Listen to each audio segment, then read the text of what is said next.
যুদ্ধবিমান হোক বা যাত্রীবাহী, দুর্ঘটনার পর প্রাণহানির মতো অপূরণীয় ক্ষতির শোক কিছুটা সামলে ওঠার পরই শুরু হয় অঘটনের কারণ খোঁজার তোড়জোড়। দুর্ঘটনার দোষ চাপানোর প্রবণতা আর গুঞ্জন গুজবের ডালপালা বিস্তারের পথ বন্ধ করতে চূড়ান্ত তদন্ত প্রতিবেদনে ভূমিকা রাখে বিমানের বিশেষ এক যন্ত্র, যা ব্ল্যাক বক্স নামে পরিচিত।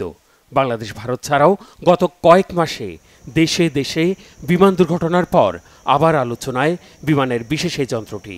কি এই ব্ল্যাক বক্স?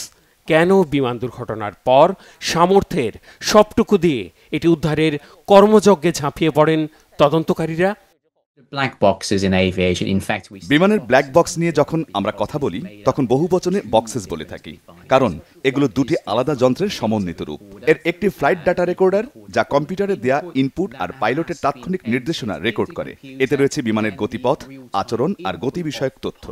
আর অন্যটি হচ্ছে ককপিটের ভয়েস রেকর্ডার, যা পাইলটের সাথে এয়ার ট্রাফিক কন্ট্রোলারের কথাবার্তা রেকর্ড করে।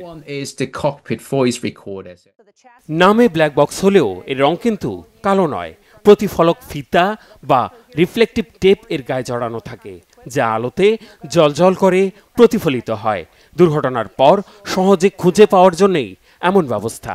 আর ব্ল্যাক বক্সের সাথে বক্সেরও কোনো সম্পর্ক নেই।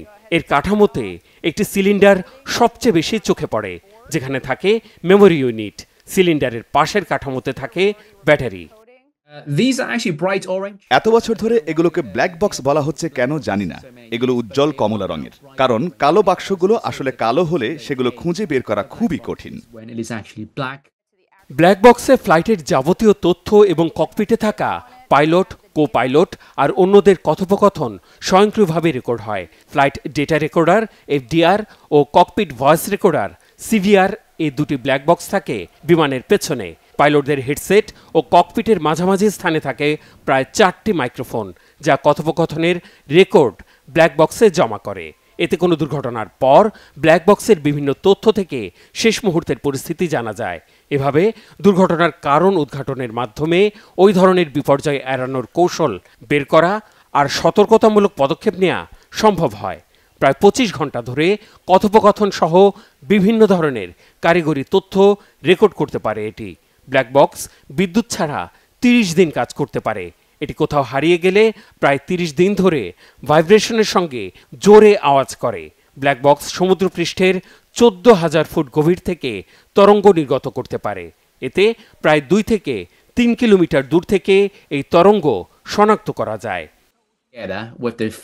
প্রতিটি দুর্ঘটনা বা ঘটনার জন্য ব্ল্যাক বক্সের সাহায্য নিতে হয়। এটা এতটাই সহজ যে এটি ককপিটে কি ঘটেছিল, ফ্লাইট কন্ট্রোল ইনপুট আর ডেটা এন্ট্রি ইনপুটের ক্ষেত্রে কি করা হয়েছিল সে সম্পর্কে সবচেয়ে সঠিক তথ্য দেয়। তাই যে কোনো দুর্ঘটনার তথ্য অতীতে গিয়ে দেখার জন্য ব্ল্যাক বক্সের প্রয়োজন হয়। রাইট ব্রাদার্স প্রথমে বিমানের পাখার ঘূর্ণন সম্পর্কিত রেকর্ড রাখার ব্যবস্থা করেছিলেন। দ্বিতীয় বিশ্বযুদ্ধের আগে উন্নত ব্ল্যাক বক্সের প্রচলন হয়।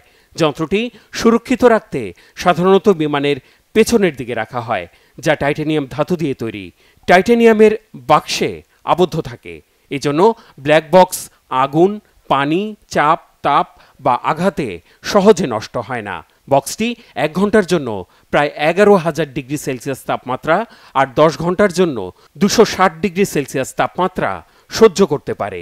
তাই দুর্ঘটনায় বিমান ভেঙে টুকরো টুকরো হয়ে গেলে, আগুনে পুড়লে, পানিতে ডুবে গেলেও ব্ল্যাক বক্স থাকে অক্ষত।